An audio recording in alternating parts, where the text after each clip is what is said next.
Hey, what's up YouTube? Today we're going to have a look at arm balances, an introduction to arm balances. So we're going to be working with crow pose or Bakasana.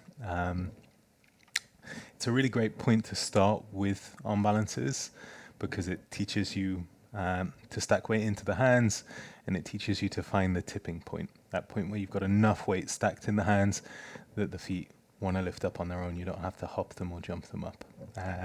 These are ideas I've been teaching in classes for a long time, and I'm going to share with you some stuff that I do in my own practice. Hopefully you find it useful. Let me know if you like the content, or if you want to see more content like this, we can maybe work some more progressive arm balances, some more tricky ones. To start with, we're going to warm up. So for arm balances, the most important part of my body that I warm up is my wrists. For some people, you sometimes see this sort of thing, warming up fingers, hands. I've never really felt that very useful. It might be for you. I like to warm up the wrists, so you can bring hands together, you can circle them around, you can use the other arm or the other hand to create a stretch, some resistance. I'm going to bring my hands down and warm them up with the fingers on the mat or the hands on the mat. And to do this, I'm just going to lean weight forward and back. And as I'm leaning forwards, weight stacking into the wrist, it's opening it out.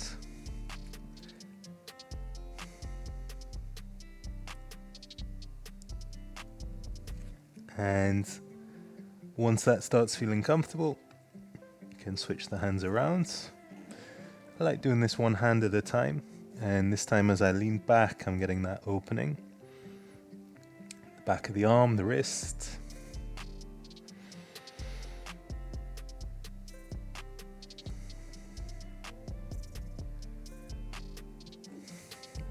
Changing to the other arm. I don't have any sort of set amount of time that I do these for. I've just been doing them for a long time, so I get a feel for when I've done enough of them. What I would say is better to do more than less when you're first starting. So really make sure the wrists, the hands are warm before you start working your hand balancing. I'm going to spin the hand around so the top of the hand is down. I'm also going to spin my elbow crease so it's facing forward, or as far forward as I can manage, and then leaning back. This is the strongest of the wrist openers, so go easy with this one.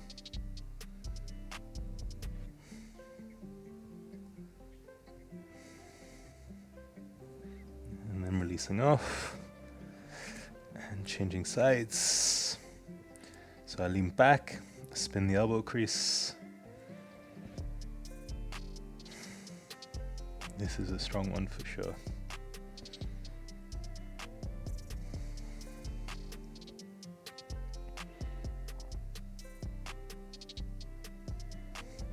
And releasing off.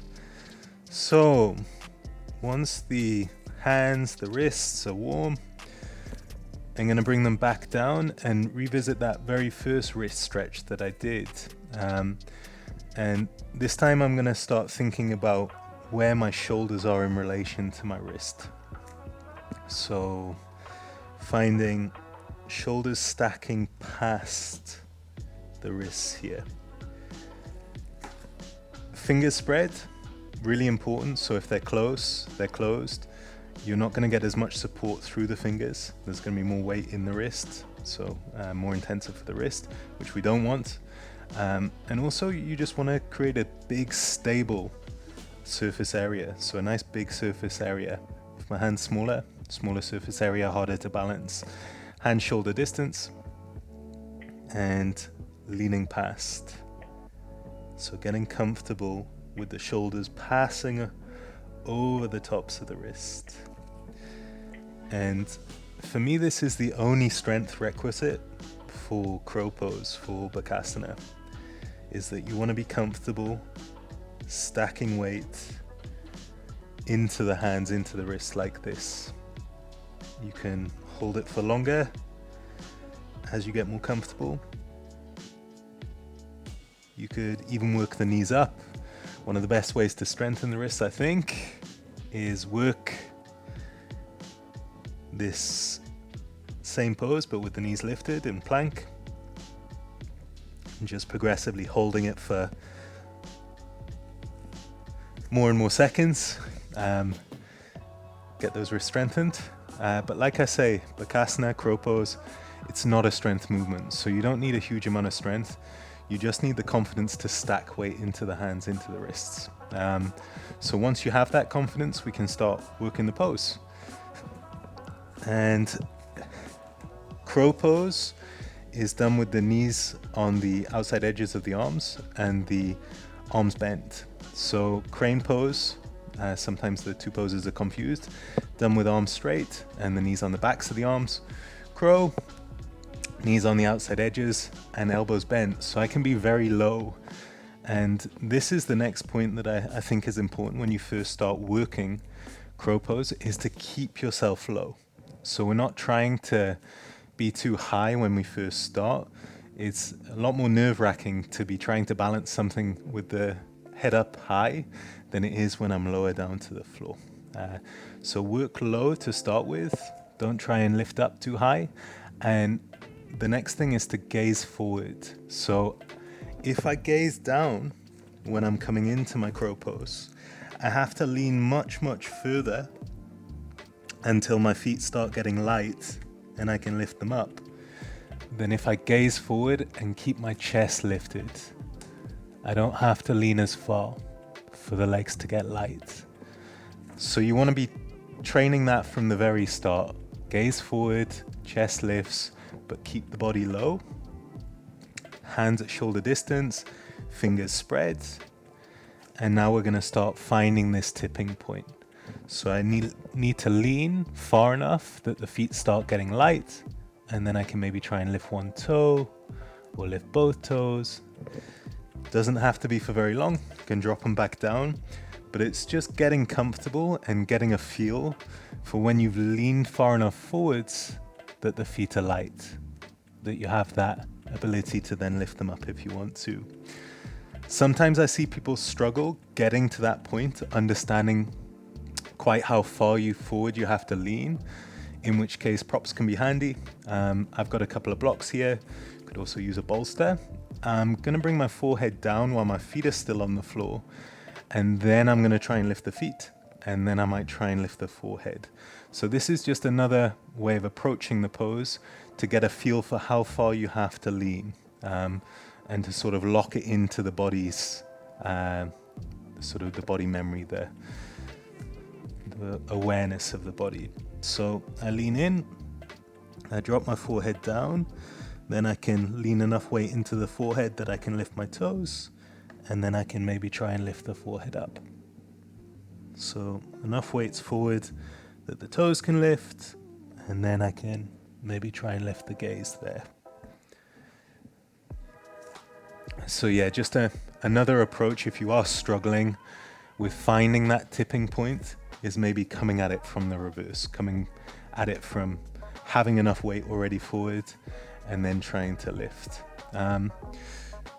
Once we've got comfortable finding the tipping point and you find that you're getting more and more air time here, the next thing to think about would be starting to bring in the legs more. So as you move from working your crow pose to your crane pose, where the knees are on the backs of the arms, we need to have a bit more awareness of what the legs are doing, a little more control of them, because they're going to draw in and up, and this is going to create the ability for the knees to be higher up on the body, more lift, more drawing in, more lifting, and this is all done by just bringing that awareness to the legs. So you can work it in your crow pose. It's quite hard though, so if you are comfortable in crow, have a go at engaging the legs a little more, but then maybe move on to crane pose. It would look a little like this if we were going to try and get that engagement of the legs. So I think about drawing the knees in and up.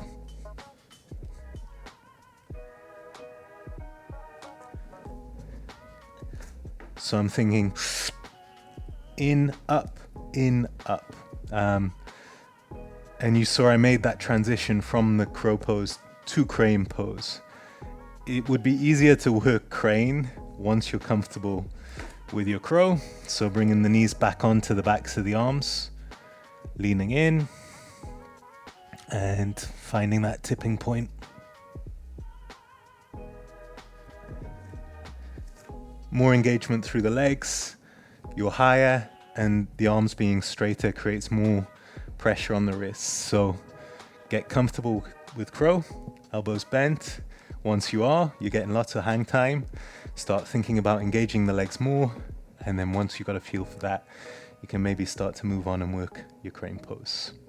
Hope you liked the video. Let me know if you did. Hit the like button. Let me know if you want to see more content like this. Thanks for watching.